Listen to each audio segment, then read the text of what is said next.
Hi, I'm Michelle Perez. I got a lot of questions. Hi, I'm Mike Pincus. I think I may have all the answers. Welcome to the Mike Pincus Fitness Podcast. Welcome to this episode of the Mike Pincus Fitness Podcast, and it is brought to you by rxfitnessequipment.com. My good buddy Tim Adams built RX Fitness Equipment with his own two hands, well, with the help of his wife Darcy, and he has put together one heck of a team providing the best of the best equipment for your home and needs. And actually, he does even have a commercial line and sells to clubs that small studio to big corporate gyms. So go check him out at rxfitnessequipment.com, and you are going to be amazed at what he is providing. Thank you, Tim, for your love and support.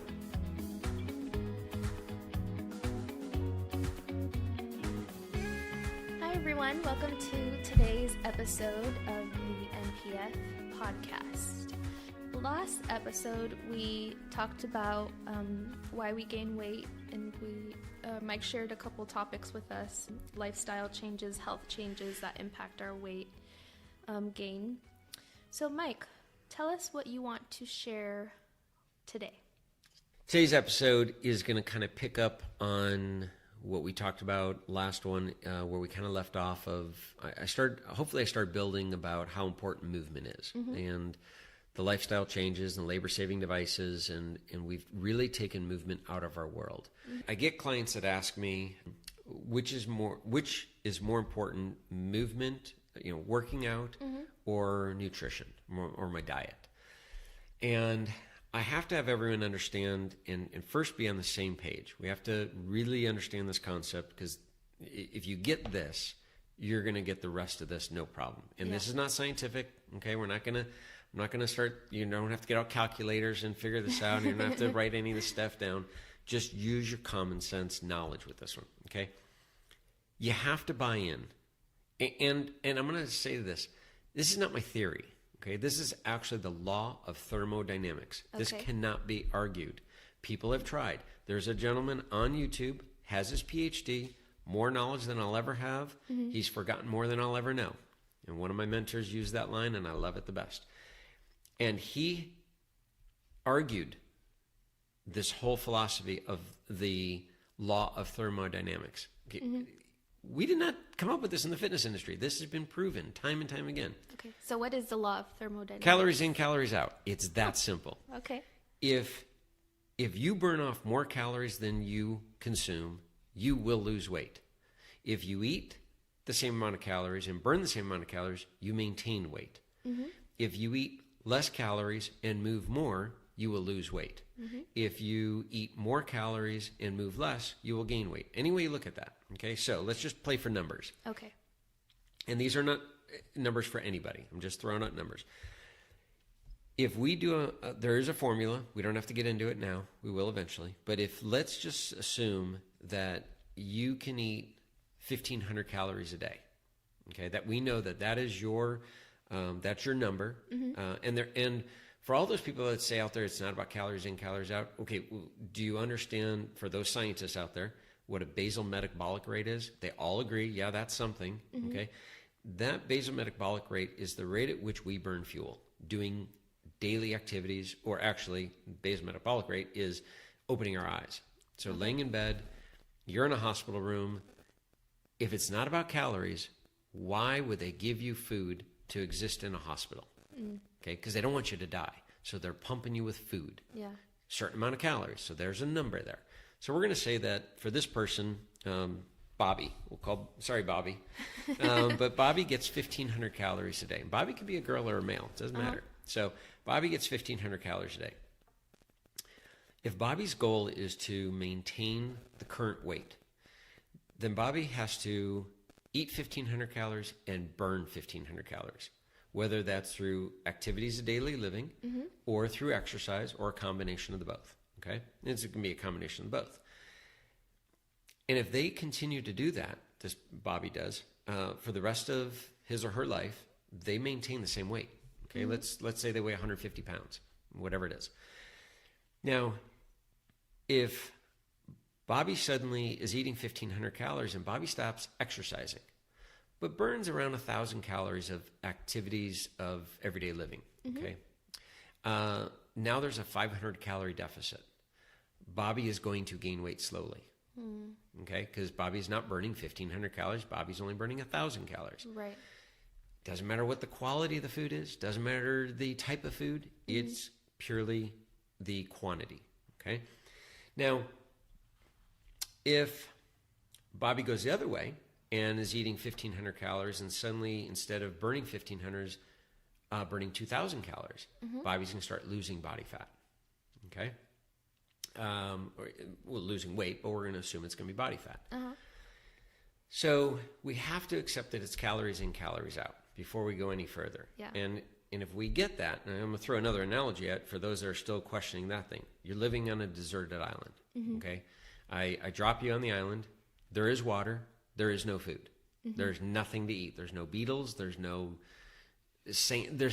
Yeah. Okay. And I don't know what the exact time frame is going to be, but in a week to 30 days, you're going to be dead. Right. Okay. We agree on that. Yeah. Just there's no food. Yeah. But if I drop ship in 1,000 calories a day, every day, will you continue to lose weight? Will you, and this is a question, will you continue to lose weight? Will you level off at some point, or will you gain weight? And I'm going to give you a little hint. You're not going to gain weight, and you won't continue to lose weight. You'll level off. You'll start to level off at some point, okay? Thank you for that easy answer. Yes. Now, if you understand that it's calories in, calories out, and I drop ship 1,000 calories in, what if I were to tell you that it's white rice? Oh my gosh. Yeah. 2019, you're eating white rice. Oh my gosh, that's the worst thing for you. You're going to gain weight. Yeah. What if I tell you it's Wonder Bread? It's 1,000 calories of Twinkies. You're not going to feel good. You're not going to have any energy. But I'm not talking about that. I'm talking about gaining weight. You will not gain weight on 1,000 calories of white rice. White rice does not make you fat. White pasta does not make you fat. Too much of anything makes you fat. Okay. Okay, so before anyone just falls out of their chair or just falls to the ground, hear Mike out. Yes. So, calories in, calories out. All right. Now, and we're not talking, I don't want to get confused on the quality of the food, because we're going to get into that and what's going to give you the most amount of energy in this and so forth and so on. But this is purely for the person that comes to me as a trainer and hires most trainers, not just me. I'm going to say 90% of the trainers get this of the reason the client is coming to them is they want to lose body fat. They want to move better. They want to look better. They want to feel better. They don't want to be as lethargic. They want more energy. It all comes down to is they need to weigh less. Yeah. Okay. That's body fat. So all right, so we've accepted that. All right. So calories in, calories out. Now, then the question becomes, come back to our original question of this podcast, is which is more important, movement versus diet? In the past, I would say the first 10 to 15 years of training clients, I went, definitely 10 to 15 years, I went after food first. Okay. And that's the way I was taught from my guru, who has since changed his philosophy as well. And ironically enough, that we never discussed it with each other. But we since then have discussed it, and it's kind of interesting how he came about it and how I came about it. Completely different ways. His is very scientific, and mine was what's working in the field. Yeah. And it's kind of funny that they both worked and they continue to work. So what I found is when I came into somebody's home, or when they came to me at the gym, when I used to train in the gym, and they would say to me, okay, this is what I'm eating, and this is how I typically eat. And if I said to them, okay, everything you're eating is wrong. I need to take away this, this, this, and this. And they immediately, a wall goes up. And maybe it's a half wall, but it's a wall. And they start getting defensive. But I like that. I like this. But what am I and they get frustrated. Yeah. Not only am I taking food away, I'm now saying, and by the way, I want you to exercise every day for an hour. And they look at me going, okay, I'm not winning here. Yeah. Like, I'm hiring you to help me get in shape. I'm going to give you money, and you're making my life miserable, and we haven't even met yet. Yeah, they're going from 0 to exactly. This is not going to work. Total change. Now, it worked because I kept badgering them and kept beating them, and it was just not physically, but just constantly on them. But I, as a trainer, kept getting frustrated because it was a constant uphill battle. So around 10 to 15 years ago, I decided to go after movement because I started looking at going, okay, wait a minute. We continue to slow down on our movement. Our quality of food is going downhill. We have more foods readily available to us. Our calories are going up. We're eating a lot more food, period, and we're moving less. So I had to step back as a trainer and go, okay, well, how am I going to get my client to where they want to be? And so I started looking at myself, going, okay, well, if I start noticing that my body fat goes up a little bit, what do? I don't cut my food. That's not even the first thing that enters my mind. I look at my exercise journal, which I continue to keep to this day, and go, oh, wow, I have not been on my bicycle in 7 days. I have not done a workout in 4 days. Why wouldn't my body fat increase? Right. Now, my activities of daily living are the same. I park my car the furthest from the front door. I take the dog for a walk. All those things, that's all the same. But my movement drastically slowed down. So why would I go after my food when all I got to do is increase my movement? So when someone asks me which is more important, I'm going to say it depends. If I come to you, or you're coming to me as a client, or just as a person on the street, and you're addicted to exercise, and we sit down, we look at your exercise journal, and it is just full. I mean, you have not missed a workout. It's intense. It's exactly what it needs to be. Then I'm going to go after your food and say, okay, well, what are you doing there? Because if you're not at your goal, you're either lying to the journal, therefore yourself and me, about how much movement, or you're eating way more than you think you are. So then we have to go after food. Most people, that's not the case. Most people are not doing enough movement to begin with. So that's why I'm going to go after movement. And where I start with the movement is, this is the mistake where so many people do. So many people make this mistake. It's the same mistake that they make in nutrition and in diets out there, is if a client walks in and they're eating 5,000 calories and they walk into one of the big 3 weight loss centers, the weight loss center takes them down to, if they're a male, they take them down to 2,200 calories, and a female, they take them down to 1,600 or 1,700 calories. You're eating 5,000 calories. Why would you take them down that far? If you took them down to 4,500 calories, don't you think they would have lost weight? Yeah, they would have. Why make them miserable? And I'll get into much greater detail about that, because that's fascinating when you look at that. But if I go and Bobby comes to me and says, well, I'm not exercising at all. All right, Bobby, well, I know the science says that you need to exercise 6 days a week for an hour at high intensity. Do you think Bobby's coming back next week? No. Probably not. Bobby's never coming back. I won't even see Bobby on day 2. So if Bobby's doing 0 exercise, I'm going to start with the simplest number of 1. Bobby, can you walk 1 day a week for 20 minutes? Bobby's like, yeah, that's not a problem. Okay, great. You're now burning more calories than you did last week. And then I say, okay, we need to get you a little bit excited and a little good feeling. Bobby, could you actually do 2 days a week for 20 minutes? Yeah, I could do that. Could you leave the house for 10 minutes and come back 10 minutes? Yeah, I can do that. Great. If your calories stay the same, you don't change your calorie intake, and you're now exercising 2 days a week for 20 minutes, you're burning more calories. You are on your way to losing body fat, if that's your goal. So I know that you're presenting this whole movement. It seems like movement is most important. But, I'm on social media and I follow... Get off. I follow these really fit-looking men and women, and, they have, all these muscles, and their muscles have muscles.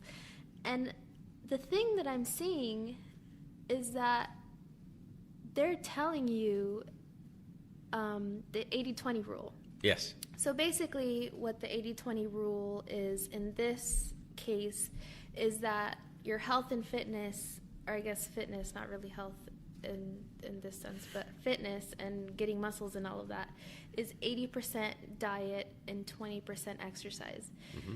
But you're presenting the case that movement is important, especially for people who don't have or who haven't moved. Correct.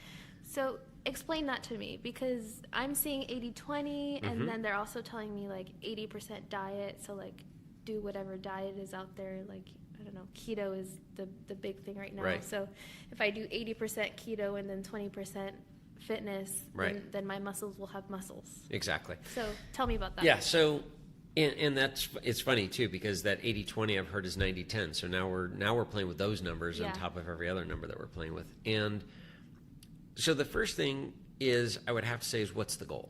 Mm-hmm. Okay, we always have to start with what is the goal, and why are you hiring a trainer? Why are you signing up at a gym? Mm-hmm. Why are you looking at social media apps, or not apps? Why are you looking at social media fake posts that have been photoshopped, which everybody does. Everyone looks at them and everyone photoshops them. Yeah. So that's another topic. Yeah. So the question you have to look at is, what is the goal? We're going to assume for our listeners that are listening to us, the goal is to be in the best physical shape possible. That means the lowest level of body fat, healthy-wise, and be the leanest, the tonest, however you want to word it, and be able to see the muscles, but not too freaky looking because they're not bodybuilding on stage. Okay. Right. So is that 80-20 rule true? And I'm going to say it depends. And no one wants to hear that. I don't like that answer. I know. Well, and that's the truth, though, is it depends on, are you currently eating a clean, healthy diet? What does that mean, clean, healthy eating?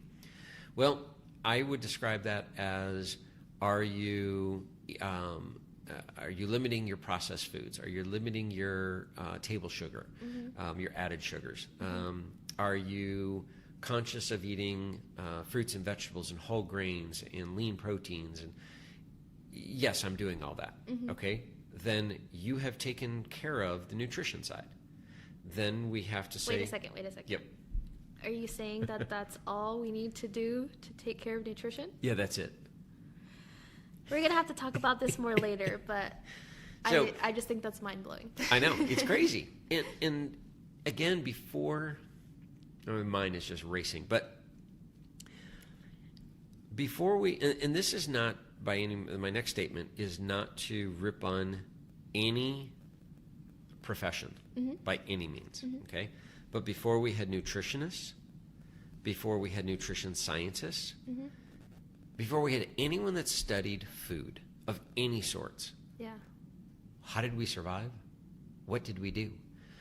Today, 2019, diets are written about nutrients. Make sure you're getting your macronutrients. Why does anyone know what a macronutrient is unless you're in the field of studying macronutrients? It makes no sense. Yeah. How about eating food? Well, what's food? Well, most food doesn't come in a package. For basic rule of thumb is, if it comes in a package, it's been engineered. If it's been engineered, it's been compromised. Don't ever forget that, okay? So they put this thing of whatever it is into a package and they now sell it. And they have to list the ingredients. What are the ingredients of an apple? Apple.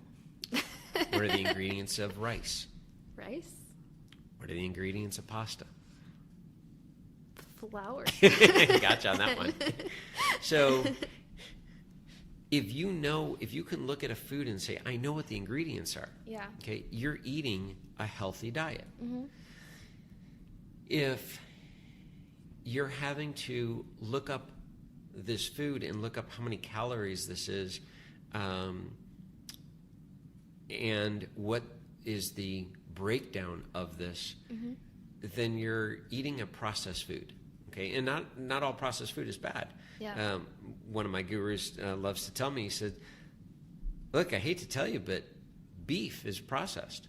Unless you are running up to a cow and biting him, which I looked at him like, you seriously just said that? But it's true. Because if short of walking up to the cow and biting him and start chewing, the process is, unfortunately, you got to kill the cow. Yeah. And then you got to process and go through the process of getting the steak. Right. And then cooking it. That's a process. I guess you could say picking an apple is a process, because you're picking it off a tree and now you're eating it. It's a one-step process. I have no problem grabbing an apple off a tree and eating it. I really don't want to run up to a cow and take a bite out of him, because I have a feeling he's going to bite back. Or I didn't even know that you'd be able to actually get I don't know. You can cow tip. Yeah, that's true. That is, and if you're from the Midwest and you're listening to this, you know exactly what I'm talking about. And a little side humor here, but for those people in California say that that's not true, I'm telling you, it's a thing. Yeah. You run full speed, forearms in front of your head, and you push that cow over. And it is horrible. It is mean. Do not do this. Oh, my goodness. But this is what I grew up doing in the Midwest. Sorry. All of the animal activists are going they're going crazy. I was young. I'm sorry. I would never do it today. I don't even eat meat today. Yeah. So, blah. Okay, so what you're telling me is the 80-20 rule depends. Totally depends. But also, if we're going to talk about numbers, and I say that in parentheses because, numbers are just confusing. Yep. That the 20% of it depends, the quality of food is what matters. And by quality, it would be like food that you actually know where it comes from. Or, not things that aren't complicated, like simple. Yeah, simple exactly. Things. And before we even get into that one, let's just take that 80-20 rule that we keep hearing about. Okay. Because I've seen it myself, so it's not just coming from you. I've definitely have seen that. People throw out this 80-20. So 80% of my results come from my food I take, and 20% come from efforts in the gym. Yeah. I'm sorry. I think I had that backwards when I was explaining it. That's okay. Yeah. That's right. So does that mean that 80% of the time I have to eat right and 20% of the time I don't have to eat right? That's not what it should mean. But, I mean, see, that's what I'm saying. When somebody puts out there this 80-20 or 90-10 or any kind of numbers like this and say your results that you're going to get are 80% of the positive results you get are going to come from the food you eat, and 20% is going to come from your exercise. So that means that I only have to give a 20% effort in the gym, and I have to give my diet 80% effort, but 20% of the time I can eat donuts, and 80% of the time I can sit on the couch. You see what I mean? Yeah. It's like, no, that's not what we mean at all. Well, that's what the numbers say. Yeah. And what people that write this stuff don't understand that there's somebody sitting on their couch going, this is actually kind of cool. 80% of the time I have to eat healthy. 20% I'm getting donuts. Yeah. 20% of the time I have to exercise. 80% I'm sitting on the couch. That's the furthest thing from what they mean. Yeah. But that's what they wrote. Yeah. So that's where it drives me absolutely crazy of when we throw things out there and we're not very clear. And that's when we keep coming back to is I try to make this as simple as possible. It is. It's very simple. Yeah. We just need to stop with all of the trying to confuse people. And unfortunately, it's most of my industry. You guys are not the ones that are confusing each other. Yeah. You're not confusing us. We're confusing you. Because we need to sound superior. Yeah. We need to sound like we're scientists. We need to sound like we know it all. Well, I guarantee you, and I can take anybody down this path, if I put a baby in your possession, whether you adopt or you have a child, and I say your goal is to raise this child to a healthy weight and a sound mind until they're 18, are you going to let them sit on the couch and eat donuts? And I keep ripping on donuts because I love donuts, but no, you're not going to. There's no way. You're not going to give them fast food. Yeah. You're not going to let them skip breakfast. Yeah. you're going to do real quick is you're going to give them a quality breakfast, not too much of one thing, not too little of another. You're going to make sure they have plenty of liquids. Yep. You're going to send them to school with a snack, mid-morning snack. They're going to have a nice quality lunch. They're going to have a mid-afternoon snack. They're going to have a great dinner. They may even get a dessert later in the night. Probably not a lot of it either. Probably not a lot of it. They're going to, you're going to make sure that they physically were active during the day at some point, whether they're outside playing or they're in a sport or whatever. You're going to make sure that they do their homework. You're going to make sure their mind is stimulated. You're not going to plop them in front of a television for 4, 5, 6 hours a day. So the average person says, yeah, I can do that. And this is when I look at my clients and say, now look at that child in the mirror being themselves and raise the child. Yeah. Because you can do it with a baby, but you can't do it with yourself. Like you just got done telling me how you raised your child. And I ask my clients, did you allow your kid to sit on the couch and do nothing? No. So did you get them active? Yeah. Okay. Did you do all those things I just said? Yeah. So you were not attempting to raise a overweight, bored, mentally non-stimulated child. No, that wasn't my goal. Well, congratulations, you didn't. You did a great job with the child, but what have you done with yourself? Yeah. So you know how to do it, and you don't even have a degree. Yeah. And there are people that are going to college, and again, nothing wrong with going to college, but they are trying to study this and learn about it in such deeper and deeper levels. People, the answer is right there. It's always been there. It will always be there. It's all about calories. Calories in, calories out. It always has been. It always will be. I don't care how many books are written. Yeah.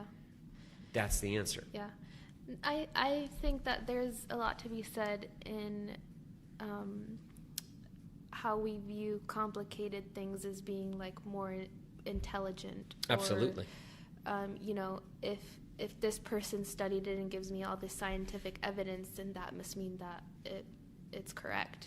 Right. And so that's probably why the simple ideas aren't adopted as easily, because we're thinking, oh, it must be more complicated. It has to be. Yeah. And even myself, a new book will be written, and prior to meeting your husband, Jonathan, I've always threatened, and now it will actually happen, of not threatened him, but threatened to write a book. Yeah. And I've been praying and hoping, but I've been hoping and looking for the book that I'm like, this is the book. Yeah. I'm gonna read it, and this is the one that's gonna say exactly the way I'm saying it. And when my clients say to me, or a new client comes along and they say, you know what, I need to know your philosophy. I need to know how you think. I'm going to say, here, read this book. Yeah. Call me in a week, and if this makes sense to you, we're gonna mesh really well together. And lately, there's been a couple books that I'm onto, and I'm like, yes. And then I'm reading, I'm like, no, you went too deep. And one of them in particular is awesome, and it's so good, but it just went a little too technical, and it's like it didn't need there. You didn't need to go there. Yeah. Now I understand why he did. Okay, and that's great that he did, but I have a handful of clients, and I will tell you my parents, perfect example, they will read this and go, okay, there's a whole section here, like I don't understand. Yeah. And literally, if you read the opening sentence, the opening 3 sentences, and the closing 3 sentences, which happen to be the same, that's all the information you needed. Yeah. The stuff in the middle started getting too technical. So the book that Jonathan will eventually write is going to be this, essentially, podcast in words. Hopefully, good luck for him. So, when it comes to talking about the, we're talking about the, which is more important, movement versus diet. I think I made it very clear that movement is absolutely huge. Right. We need to start with that. If you start with that, I feel that you're going to find an easier road to success. You're going to get addicted to exercise, of movement. Everything else will start to work its way through. Now, let's get into, real briefly, because it can be a topic of its own, the quality of food. Yeah. Now, when we're talking the quality of food, we want to look at and say, and I had said earlier, first off, if it came from the earth, eat it. Mm-hmm. Okay? If it's been engineered, it's been compromised, eat less of it. Excuse me, eat less of it. I'm not saying that you can never eat processed foods ever again. And I'm not saying that you only have to eat plants from the earth. What I'm saying is if you eat more foods from the earth and less processed foods, you're on the right path. Yeah. If you eat less meat, I'm not saying don't eat, you have to cut out, you don't have to be a vegan, but if you eat less meat and more plants and vegetables and grains and whole grains from the earth, you're on the right path. Back to, we were talking about calories in, calories out. Excuse me. Talking about calories in, calories out. So if Bobby is eating 1,500 calories on a Western diet, and Bobby is burning 1,500 calories, and Bobby decides that he wants to clean up his eating, and he reads on, he sees it on Instagram that the ketogenic diet is the way of the future. Yeah. It's the way to go. Your brain cells will thank you. You're going to have clearer thoughts. You are going to be less lethargic. You are going to be Superman, dang it. You're good. You are the man or the woman. That's some good marketing right there. It's amazing marketing. And Bobby decides to leave the Western diet and goes into the ketogenic diet, but does not count calories because most diets out there will tell you it's not about the calories. It's not about calories in, calories out. They dispute everything I just said. It's about percentages. It's about eating, in a ketogenic diet, it's about eating a higher fat content. Which, by the way, most people think ketogenic diet is a high protein diet. I'm here to tell you it's not. It's a higher fat diet and lower percentage of carbs, and a very low percentage of carbs, if any, and very low percentage of protein. Now, there's different intensities of ketogenic diet, but Bobby's eating 1,500 calories of Western diet. He decides to go to a ketogenic diet and accidentally is eating 2,000 calories because his fat intake is higher. There's more calories in fat. Now, technically, there's more calories per gram in fat. So technically, fat is supposed to satisfy you and fill you up more. So in theory, you're going to eat less calories. But let's just say Bobby goes crazy and Bobby eats 2,000 calories on the ketogenic diet. Bobby's going to gain weight on this healthy, good for you, brain stimulating diet. I'm not ripping on the ketogenic diet. Not yet. Not yet. I am saying that it's all about calories. It's all about calories. Calories in, calories out. My wife has given me authority to tell you that she went from a Western diet to a vegan diet. When she switched from a Western diet to a vegan diet, now most people will tell you, oh, you go vegan and man, you just drop the weight all the time. Nope, did not happen to her at all because she's not a good vegan. There's so many foods she won't eat. I said, you are a horrible vegan. She likes cheese. She won't eat any beans at all. So she's still eating a higher caloric vegan diet. It's just lately that she's starting to realize, okay, I need to cut back on what I'm currently eating in order to make this work for my caloric intake and outtake. So that's why it doesn't matter what diet plan you go towards. It has to come down to the calories in, calories out. Which encompasses movement. Exactly. And I'm thinking about I don't know if I answered our question or not, the topic of the quality of food, but just trying to keep it less engineered is probably the easiest, cleanest statement I guess I can say on that. And we'll probably delve, I know we're going to get a lot of questions from this one. We'll probably delve deeper into that, but if everyone can kind of understand that. But one last topic on this is, I'm really sorry here, dry mouth. No worries. One last topic on this is when I explained this to a client of mine, and I had said, because he kept asking me, he's like, why is it that you keep pushing movement and you don't come after my food? Mm-hmm. And I said, you have to eat 3 to 5 times a day. If I start taking away things from you, you're going to get confused of what can I eat. Yeah. So if I do that and I throw in exercise, wouldn't it be just easier if I just leave your food alone and I just give you movement and I just ask you, can you please just move more? Mm-hmm. And I use the example of a foodaholic and an alcoholic. Mm-hmm. An alcoholic, when they want to go sober, they literally stop drinking alcohol. They can drink coffee. They can drink tea. Mm-hmm. They can drink water. Mm-hmm. They can, if they choose, they could drink soda. Not a great idea, but they can still consume liquids. Yeah. A foodaholic, if you say, we need you to stop eating these foods, but you still need to eat food. Imagine how hard that is. Yeah, and I literally have had clients that are addicted to food, and they go to meetings for it and everything, and it's so difficult. So again, I try to come in on a sideways, if you will, and say, let's not worry there. Let's get you moving. Yeah. Suddenly you start moving. You're like, why am I doing all this movement and eating this horrible food? Could I make better choices? Absolutely. Yeah.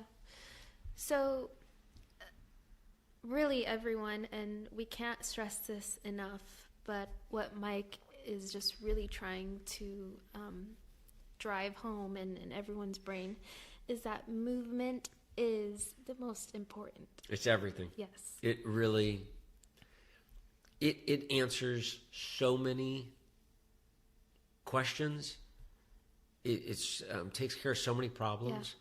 Just start there. Yeah. Literally just start there. So really quick, because I know we're almost done with today's show. We can keep going. We can. Share with our audience some simple, practical ways that they can incorporate more movement into their daily life. Maybe like 5. Okay. Off the top of your head. 5 things. I would like everyone at the end of dinner, these are just random thoughts that are coming to mind, so it doesn't have to be in this order, but at the end of dinner, go for a walk. Mm-hmm. I don't care if it's raining. I don't care if it's snowing. You're not going to melt in the water. Obviously, if you're in the Midwest and 2 weeks ago it was minus 50, don't go walking outside. But short of that, go for a walk after dinner. Mm-hmm. And if you're with friends, even better. If you're with your spouse, great. Mm-hmm. If you're by yourself, that's fine. Put on headphones if you're by yourself. Listen to this podcast. Great idea. Great idea. Leave the house for 10, 15 minutes, turn around, come back. I may be done talking. Probably not. If you, that's an easy one. Walk after dinner. Park your car further away from the front door, wherever you're shopping, for anything. Okay. If you're in an office, go visit your coworkers. Mm-hmm. Don't send an email. Don't call them. Don't ask. Scream at them. Don't scream at them. Don't go crazy with any of that stuff.